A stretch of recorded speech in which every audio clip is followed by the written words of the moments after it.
அனைவருக்கும் இனிய மாலை வணக்கம். முதல்ல எல்லாரும் வரவேற்பு அதெல்லாம் சொல்லுவாங்க. நான் முதல்ல நன்றியை சொல்லிடுறேன். இது மாதிரி யாருமே நான் எவ்வளோ பணி செய்தேன் என்னன்னு யாருக்குமே தெரியாது. எனக்கு நானே ஃபோட்டோஸ் கொடுக்காதப்போ அதை கலெக்ட் பண்ணி அதை பேசுனது எபிராஜ்னு ஒரு சாருன்னு நினைக்கிறேன். அந்த சார் மூலயமா கேட்டு இவங்க செய்திருக்காங்க. சதீஷ் சார், கரஸ்பாண்டன்ட் சார் மற்றும் இந்த ஆசிரியர் அமல்ராஜ் சாருக்கு என்னோட மனமார்ந்த நன்றியை தெரிவித்துக் கொள்கிறேன். அது 34 ஆண்டுகளோட என்னோட சர்வீஸை அழகாக அவ்வளோ அழகாக எடுத்து செய்ததுக்கு மனமார்ந்த நன்றிகள். உங்களுக்கு பாராட்டுக்கள். நீங்களும் வளர வாழ்த்துக்கள். அனைவருக்கும் இனிய மாலை வணக்கம். என்னுடைய இந்த இனிய விழாவிற்கு என்னை அழைத்தமைக்கு முதலில் நம்ம கரஸ்பாண்டன்ட் சார் அண்ட் சதீஷ் சாருக்கு நன்றியை தெரிவித்துக் கொள்கிறேன். இல்லைன்னா இவ்வளோ ஒரு அழகான ஸ்டாண்டர்டான பெர்ஃபார்மன்ஸை பார்க்குறதுக்கு எனக்கு வாய்ப்பு இல்லாமல் போயிருக்கோம். நிறைய பள்ளிகளுக்கு நான் போயிருக்கேன். ஒரு 40-50 பள்ளிகளுக்கு மேலே இந்த 4-5 இயர்ஸில் நான் ஆனுவல் டே அட்டன் பண்ணியிருக்கேன். திஸ் இஸ் த பெஸ்ட் பிள்ளைங்களோட கலையில். அதுக்கு முதல்ல ஒரு கைத்தட்டலை கொடுத்துட்டு அப்புறமா என்னோட பேசுறதுக்கு போகலாமா? இது யார் கைத்தட்டணும் தெரியுமா? நீங்கள், நானும் கைத்தட்டலாமா? பேரண்ட்ஸ் அண்ட் மீறி இருக்க chief guest and others clap பண்ணலாமா? இந்த குழந்தை இருங்க, நான் சொல்கிறேன். இந்த குழந்தைங்களுக்கு எவ்வளோ ப்ராக்டிஸ் கொடுத்து கிளாப் ஆகட்டும், கராத்தே ஆகட்டும், சிலம்பம் ஆகட்டும், பேரண்ட்ஸ்க்கு நான் சொல்லுவேன் அதே போல் கிளாப் பண்ணணும். அப்போ தான் நீங்கள் குட்டாக இருப்பீங்க. சரியா? ஸ்டூடெண்ட்ஸுக்கு நம்ம ஒரு கிளாப் பண்ணி அவங்கள பாராட்டிடுவோம். பண்ணலாமா? நான் லாஸ்ட்டில் செய்யலான்னு நினச்சேன். நம்ம ஃபஸ்ட்டு கிளாப் பண்ணிவிட்டு அதுக்கப்புறம் பேச போவோமா? எல்லாருமே டீச்சர்ஸ்க்கு, ஸ்டூடெண்ட்ஸுக்கு, இந்த கரஸ்பாண்டன்ட் அந்த டீமுக்காக கிளாப். என்னன்னா 1 2 1 2 3 கிளாப்போட டைப் இப்படி தான் இருக்கணும். பேரண்ட்ஸ் கற்றுக்கோங்க. அப்போ தான் நீங்கள் இவங்களுக்கு செய்யறதுக்கு கரெக்டாக இருக்கும். கரெக்டாக 1 2 செய்யக்கூடாது யாரும். இப்போ 1 2 1 2 3 1 2 1 2 3 1 2 1 2 3 3 டைம்ஸ். அதுக்கு மேலே போனால் இங்கே யாருன்னு பார்த்து டான்ஸ் ஆட கூப்பிட்டுருவோம். அப்படியே நிறுத்திடணும். 1 2 இப்போ நான் ஸ்டார்ட் சொன்ன பாட்டு செய்யுங்க. அப்புறம் அவுட் ஆகிட்டு டான்ஸுக்கு வந்துடக்கூடாதுங்க. ப்ரோக்ராம் பசங்க பண்ணாங்கல்ல அந்த பாட்டுக்கே உங்களை ஆட வைப்போம். அதுக்காக வேணும்னே அவுட் ஆகிட்டு ஆட வரக்கூடாது.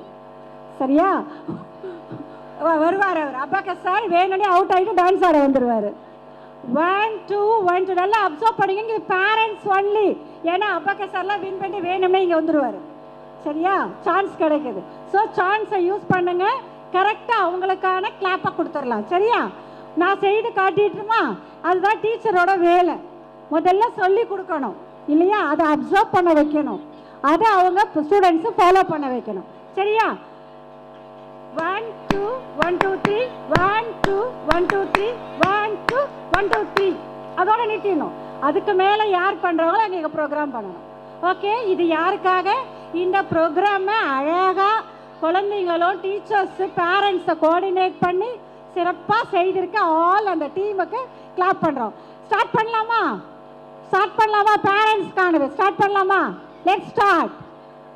1 2 1 2 3 1 2. அங்கே யாரோ வாங்க டான்ஸ் ஆடுங்க. Very good. Thank you all. Parents இவ்வளோ ஸ்மார்ட்டாக ஆக்கிறதுக்கு சதீஷ் சாருக்கு ஒரு special clap. Okay, good. Thank you all. இந்த இனிய ஆண்டு விழாவிற்கு வருகை புரிந்து என்னை சிறப்பாக வரவேற்பு தந்து, வரவேற்பிலிருந்து என்னை அழகாக வரவேற்புரை தந்து வரவேற்று கூட இருக்கும் அனைத்து சீஃப் கெஸ்ட்டையும் அழகாக வரவேற்றதையும் பார்த்துட்டு இருந்தேன். இதுக்கு முன்னால் ஃபஸ்ட்டு நான் கரஸ்பாண்டன்ட் சாருக்கு என்னோட மனமார்ந்த நன்றியை தெரிவித்துக் கொள்கிறேன். முன்னாடியே 1 ஹவருக்கு முன்னாடியே உட்காந்துட்டார். உட்காந்து வெல்கம் பண்ணி அங்கே இருந்தே கூப்பிட்டு வராங்க. இந்த மாதிரிலாம் பார்க்கல. அந்த வரவேற்புன்னு ஒன்று இருக்கு இல்லையா? அந்த வரவேற்பு சிரிச்ச முகத்தோட வரவேற்பண்ணாவே நம்ம எவ்வளோ ஒரு கஷ்டம் இருந்தாலும் என்ன பண்ணிடுவோம்? அதை பரவாயில்லடா இருப்போம், நாம ஓட வேண்டாம்னு நினைப்போம். அந்த வரவேற்புக்கு, சிறந்த வரவேற்புக்கு நன்றியை தெரிவித்துக் கொள்கிறேன். அதுக்கப்புறம் பார்த்தீங்கன்னா சரி, ப்ரைஸ் டிஸ்ட்ரிபியூஷன். ப்ரைஸ்னால் என்ன செய்வாங்க? நல்ல படித்த மாணவர்களுக்கு, படிச்சிருக்கான், ஃபஸ்ட் மார்க் வாங்கியிருக்கான், இப்படி தான் கொடுத்துட்ருப்பாங்க. இவங்க என்ன பண்ணாங்க பாருங்கள். அங்கே தான் அதோடைய குழந்தைங்களோட என்கரேஜ்மெண்ட் இருக்குது. 100% அட்டெண்டன்ஸுக்கு கொடுத்துட்டாங்க. சரி, 100% அட்டெண்டன்ஸுங்கிறப்ப யாருக்கு அது காரணமாக இருக்காங்க? பேரண்ட்ஸு. ஸோ அந்த பேரண்ட்ஸையும் கூப்பிட்டு செய்கிறதுக்கு அவங்களுக்கு பாராட்டுகள், என்கரேஜ்மெண்ட். எப்போ நம்மளுக்கு ஒரு என்கரேஜ்மெண்ட் கிடைக்குதோ அடுத்தடுத்து இன்னும் 10 பேர் வந்து என்ன செய்வாங்க, 100 மாணவர்கள் 100% வந்து அட்டெண்டன்ஸ் கொடுக்கணும்னு நினைப்பாங்க. அதுக்கு முதல்ல எல்லாரோட வாழ்த்துக்கள். அந்த பேரண்ட்ஸ்க்கு, ஸ்டூடெண்ட்ஸ்க்கு என்னோட மனமார்ந்த வாழ்த்துக்கள். இன்னும் அப்கமிங்கில் வர எல்லாத்துக்கும் நல்ல நலமுடன் நீங்கள் 100% எல்லாரும் அட்டெண்டன்ஸ் கொடுக்கணும். மார்க் சொல்லலை பாருங்கள், 100% அட்டெண்டன்ஸை சொல்கிறேன். வருக வருக வர அதுக்கு ஆட்டோமேட்டிக்காக நம்மளுக்கு ப்ராக்டிஸ் ஆகிடும். அடுத்ததுன்னு பார்த்தீங்கன்னா என்ன செய்தாங்களுக்கு பசங்களுக்கு மார்க்கு அட்டெண்டன்ஸ் இல்லாமல் இன்னும் ஒன்று கொடுத்தாங்க, நீங்களாம் பார்த்துருப்பீங்க, ஒபீடியன்ஸ் ஸ்டூடெண்ட். அது வேறு எங்கேயும் கொடுக்கல. அந்த ஒபீடியன்ஸுன்னு ஒன்று கொண்டு வந்து அப்போ அதை பார்க்குற குழந்தைங்களுக்கு எப்படி இருக்கும், நம்ம இதை அடுத்தது வாங்கணும் அப்படின்னு நினைப்பாங்க. அதற்கும் சில எத்தனை பாராட்டுகள். சார் மின்னல் ஐயா சொன்ன மாதிரி கை தட்டி கை வலிக்குது. ஸோ அழகான பாராட்டுக்கள் அது.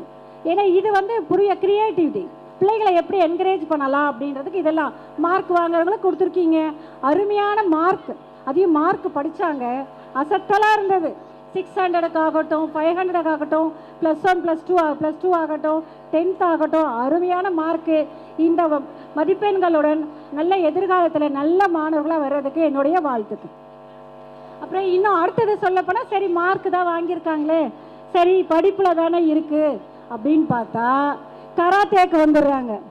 கராத்தேயில் வந்துட்டு அதுலேயும் என்ன பண்ணுறாங்க, நீங்கள் என்ன சாதாரணமாக நாங்கள் செய்கிறோமோ அதுலேயும் நாங்கள் மாசுங்க செய்து காட்டிய மாணவர்களுக்கும் பயிற்றுவித்த ஆசிரியருக்கும் என்னுடைய மனமார்ந்த பாராட்டுக்களை தெரிவித்துக் கொள்கிறேன். சரி நாங்கள் வந்து கராத்தேயில் வந்திருக்கோம் அப்படின்னு அடுத்து சிலம்பத்துக்கு வர்றாங்க. சிலம்பத்தில் வந்து நான்லாம் பயந்து எழுந்திரிச்சு பின்னாடி போயிட்டோமான்னு கேட்டேன். இல்லை மேடம் ஒன்றும் இல்லை, பயப்படாதீங்க. ஏன்னா அவ்வளோ ஒரு ஸ்டாண்டர்டு. டிவியில் போய் உட்காந்து என்ன பார்த்துருந்துருக்கீங்க, அது என்ன ஒரு ப்ராக்டிஸ் பண்ணுறான், என்ன ஒரு டெக்னிக் பண்ணுறான்னு நம்மளுக்கு தெரியாது. லைவாக இங்கே போச்சா, this is the mass performance. அவங்களுக்கு ஒரு முறை இன்னொரு முறை கிளாப் பண்ணிடுங்க. ஏன் கிளாப் பண்ணணும், ஏன் கிளாப் பண்ணணும்? 1 2 1 2 3 கிளாப் தான் பண்ணணும். பண்ணுங்க.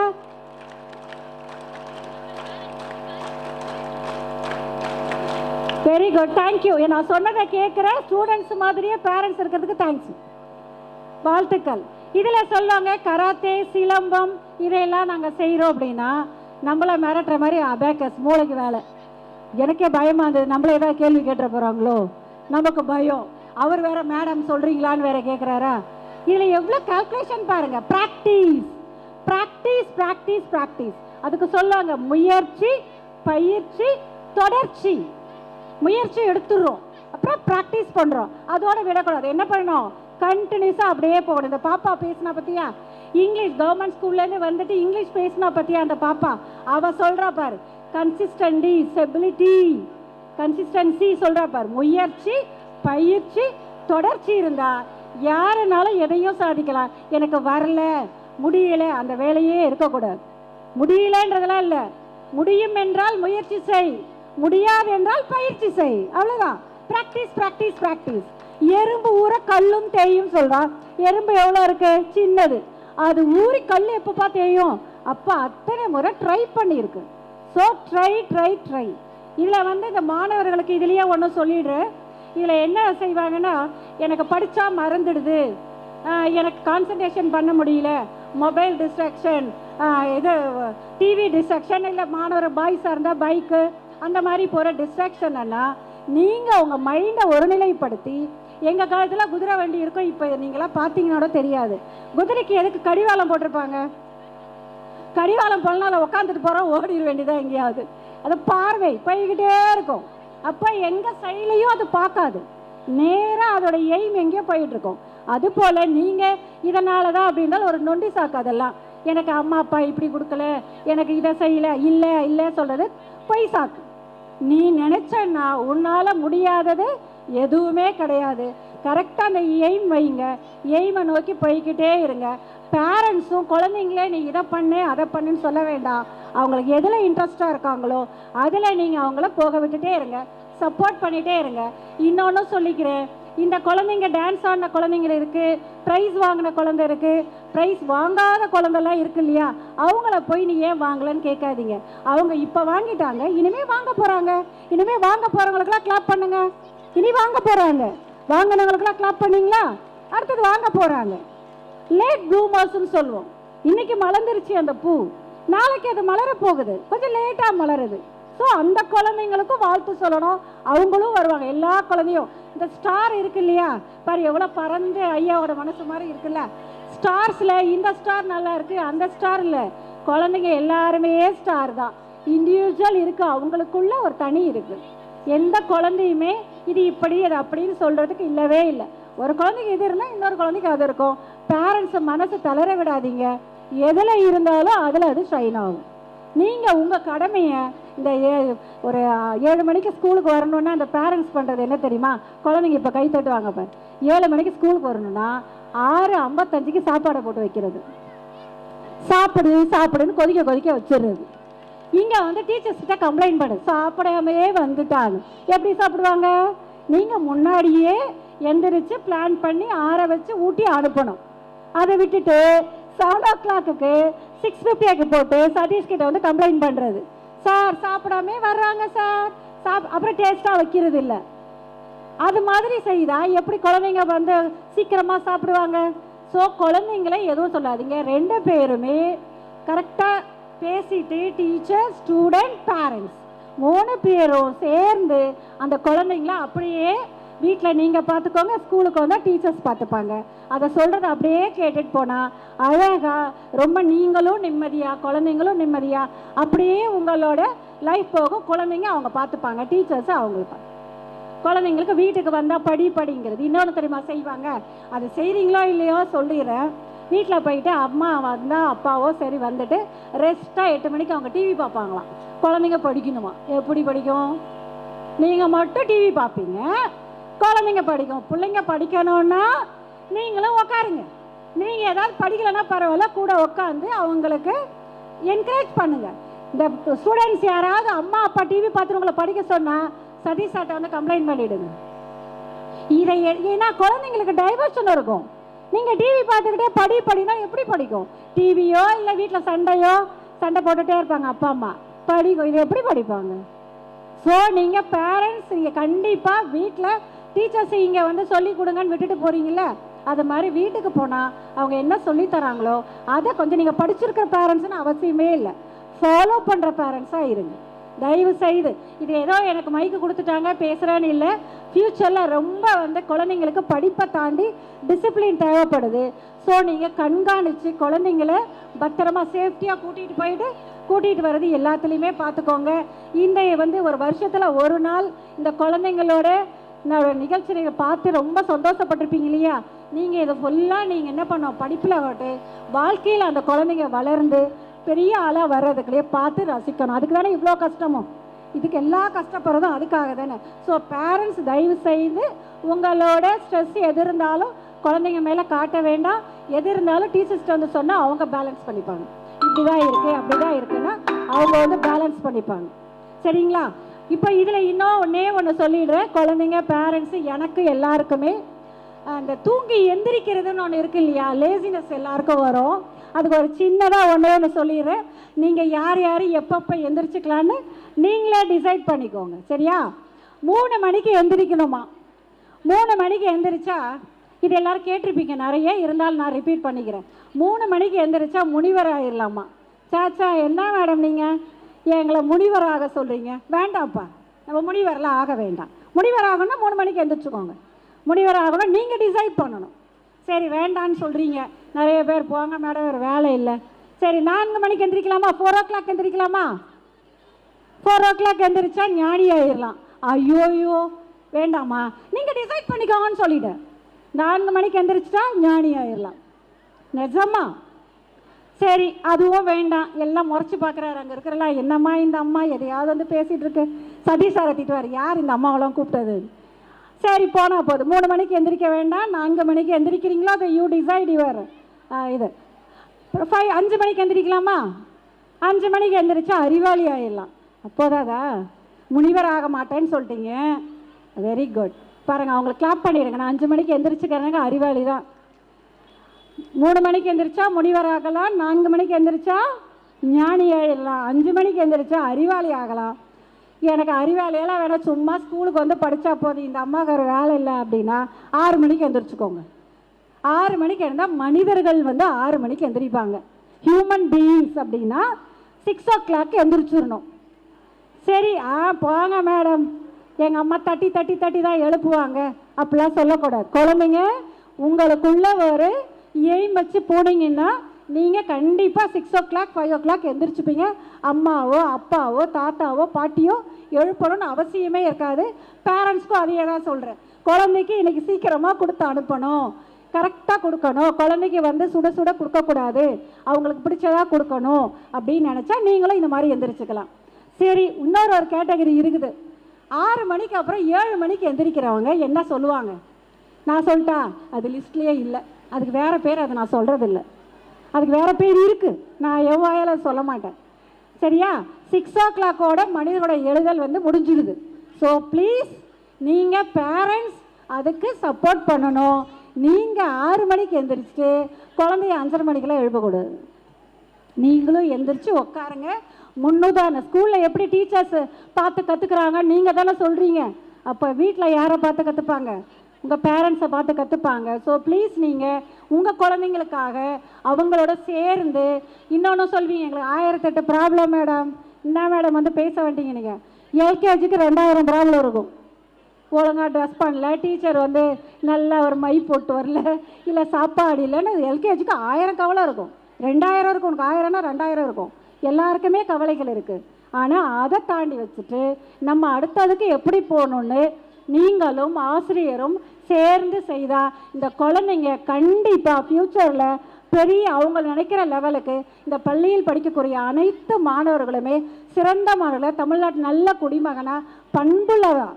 இந்த படிப்பு மட்டும் இருந்து ஒழுக்கம் இல்லைன்னா அதுக்கு ஒன்று சொல்லுவாங்க இல்லையா, உப்பு இல்லாத சாப்பாடு. உப்பு இல்லாத சாப்பாடு யாராவது சாப்பிடுவோமா? அது போல தான் ஒழுக்கத்துடன் கூடிய கல்வியை பிள்ளைகளுக்கு கொடுக்கணுன்னா நீங்கள் அதை ஃபாலோ பண்ணி கையில் பைசா கொடுக்காம, சொல்லிட்டேன் பார்த்துக்கோங்க, அப்படியே போகிறவட்ட சொல்லிட்டு கையில் பைசா கொடுத்து வாங்கி சாப்பிடுன்னு சொல்லாமல் நீங்கள் எது இருந்தாலும் வாங்கி கொடுங்க, ஃபாலோ பண்ணுங்கள், பிக்கப் ட்ராப்பில் கவனமாக இருங்க. இந்த வர காலத்தில் குழந்தைங்க ரொம்ப ரொம்ப காம்படிட்டிவில் இருக்கிறப்ப மைண்டு டைவெர்ட் ஆகாமல் நல்ல மாணவர்களாக வளர்க்குறதுக்கு பெற்றோர்களை வேண்டி கேட்டுக்கிறேன். அதுக்கப்புறம் பார்த்தீங்கன்னா டீச்சர்ஸ்க்கு அவார்டு கொடுத்தாங்க பார்த்தீங்களா? ஸ்டூடெண்ட்டுக்கு 100% கொடுக்கறத விட்டுட்டு டீச்சர்ஸ் 100% எப்படி பாருங்கள் டெக்னிக்கலாக பண்ணுறாங்க, லீவ் போடாத டீச்சர்ஸ் வர்றதுக்கு. ஸோ அடுத்த முறை அனைத்து ஆசிரியர்களும் 100% அட்டண்டன்ஸ்க்கு வாங்கிறதுக்கு என்னுடைய வாழ்த்துக்கள். அது ஒரு ஜென்ஸ் வாங்கிட்டார், ஒரு லேடி வாங்கியிருந்தால் இன்னும் சந்தோஷப்பட்டிருப்பேன். ஏன்னா அவங்க ஓடி வந்துடுவாங்க, அதுக்கு பின்னாடி இருக்கிறது லேடி தான். ஸோ அவங்களுக்கு ஒரு கிளாப் பண்ணிவிடுங்க. வாங்கின சாரோட அவங்க ஒய்ஃபு தான் அப்படி அனுப்பியிருக்காங்க. ஸோ அவங்களுக்கு ஒரு கிளாப். நான் சொல்லிட்டேன், எப்பயும் என் கிளாப் ஞாபகம் வச்சுக்கணும். சரி பரவாயில்ல. இன்னொன்று ஒரு ரெக்வஸ்ட் வைக்கிறேன் சதீஷ் சாருக்கு. கராத்தே பண்ணிங்க இல்லையா, கராத்தேயில் பாய்ஸ் மட்டும் பண்ணான். எனக்கு அது ஒரு சிறு குறை இருக்குது. கேர்ள்ஸுக்கு தற்காப்பு கலை ரொம்ப ரொம்ப ரொம்ப முக்கியம். சரியா? உங்களை ரெக்வஸ்ட் பண்ணிக்கிறேன், கேர்ள்ஸுக்கு அந்த கராத்தேவை கொஞ்சம் ப்ராக்டிஸ் பண்ணால் நல்லாயிருக்கும். தேங்க்யூ. ஏன்னா இது பாய்ஸ் மட்டுமே கராத்தே பண்ணால் கேர்ள்ஸுக்கு தான் கண்டிப்பாக தேவை. ஸோ அடுத்த டைம் கேர்ள்ஸுகளை இங்கே பண்ணுறதுக்குன்னு இல்லை, பொதுவாக தற்காப்பு கலை கேர்ள்ஸ்க்கு கண்டிப்பாக தேவைப்படுது. அது ஒரு ரெக்வஸ்ட்டாக வச்சுக்கிறேன். அதுக்கப்புறம் நீங்கள் எந்த டான்ஸ் எடுத்தாலும் இதுக்கெல்லாம் சொல்கிறதுக்கு வார்த்தையே இல்லை. ஏன்னா இதெல்லாம் நெக்ஸ்ட் லெவலில் இருக்குது. இதே மாதிரி எல்லா மாணவர்களுமே ஒரு குட்டி கதை மட்டும் சொல்லிட்டு போயிடுறேன், அது என்கரேஜிங் இருக்கும். ரொம்ப நேரம் எடுத்துக்கிற ஒரே ஒரு நிமிஷம். அது எல்லாருக்கும் தெரிஞ்ச கதை தான். எப்பயுமே தெரிஞ்சதை தானே தெரியாத மாதிரி சொல்வோம். அதில் தான் அப்படி தான் எல்லாரும். ஏன்னா இருக்கிற ரைட்டர்ஸ் உட்கார வச்சுட்டு இந்த கதையை சொல்கிறேன். சரி ஏதோ சொல்லிடுறேன், முயற்சிக்காக சொல்கிறேன். யாரும் நம்மளை, ஏன்னா நானே இதெல்லாம் அனுபவிச்சிருக்கேன். இப்போ எப்படியாவது பார்த்தா ஒரு ஆளை பார்த்து எடை போடுவாங்க பார்த்தியா, இவங்களா இப்போ என்னையே சொல்லியிருப்பேன், ஐயோ இந்த அம்மாவா, இந்த அம்மா என்னத்தை பேச போதோ, இந்த அம்மா எனக்கெல்லாம் முதல்ல மைக்கே தரமாட்டாங்க தெரியுமா. ஏன்னா அந்த பாடி ஷேமிங் இருக்கும், மைக்கு தரமாட்டாங்க. இவங்கெல்லாம் என்ன பேசுவாங்க, இவங்க என்ன பண்ணுவாங்க, உட்கார் போ அப்படின்வாங்க. இப்போல்லாம் நம்மளுக்கு பிரச்சனை இல்லை, ஏன்னா நம்ம அதை தாண்டி வர்றோம் இல்லையா. அதனால் ஒன்றும் பிரச்சனை, என்ன ஒரு இது பண்ணாலும் அதெல்லாம் நான் கண்டுக்க மாட்டேன். நீ இப்படி இருக்கியா அப்படி இருக்கியா இப்படி எதையோ நான் காதுலேயே வாங்க மாட்டேன், பாசிட்டிவோடு போவேன். அதுபோல் என்னோட அனுபவத்தை வச்சு தான் இதை சொல்கிறேன். சரியா? எப்பயுமே இந்த குட்டி கதை ஒன்று கேட்டிருப்பீங்க. தவளைகளுக்கு ஃப்ராகுக்கு ரேஸ் வச்சுருக்காங்க இல்லையா? ஃப்ராக் ரேஸ் உண்டு. ஃப்ராக் 5 ஃப்ராக் 5 வச்சுக்கலாமா 3 வச்சுக்கலாமா? நீங்கள் தான் சொல்லணும். 5 ஃப்ராக் வச்சுக்கலாமா? 5 ஃப்ராக் அங்கேயே இருக்குது. அங்கேயே இருந்து போட்டி 1 2 3 சொல்லணும். என்ன பண்ணணும்? அது ஜம்ப் பண்ணி ஜம்ப் பண்ணி ஜம்ப் பண்ணி வந்து இங்கே எங்கள் போடியத்துக்கிட்ட அது நிற்கணும். அது போல் 5 ஃப்ராகுக்கு ரேஸ் ஆரம்பிக்கலாமா? நான் முடிச்சிடுறேன், போர் அடிக்கிறேன்னு நினைக்கிறேன், முடிச்சிடுறேன். 5 ஃப்ராக் அங்கேருந்து ஆரம்பிக்கலாமா? நீங்களே ஸ்டார்ட் சொல்லுங்கள், கற்பனை பண்ணிக்கோங்க. அது ரெடியாக இருக்குது. சரி, இல்லைன்னா இவங்களே ரெடி பண்ணிடலாம். சரியா? 5 ஃப்ராக் இருக்குது. இந்த 5 ஃப்ராகும் ஜம்ப் பண்ணி எங்கே வரணும்? இங்கே வரணும். ஸ்டேஜுக்கு வந்து அது வின்னர். ஸ்டார்ட் பண்ணிட்டாங்க. ஸ்டார்ட் சொல்கிறீங்களா? நீங்களே ரெடி ஸ்டார்ட் சொல்லுங்கள். Ready start. பாருங்கள், ஜம்ப் பண்ணிட்டு பாருங்கள், அங்கேருந்து வராங்க பாருங்கள்.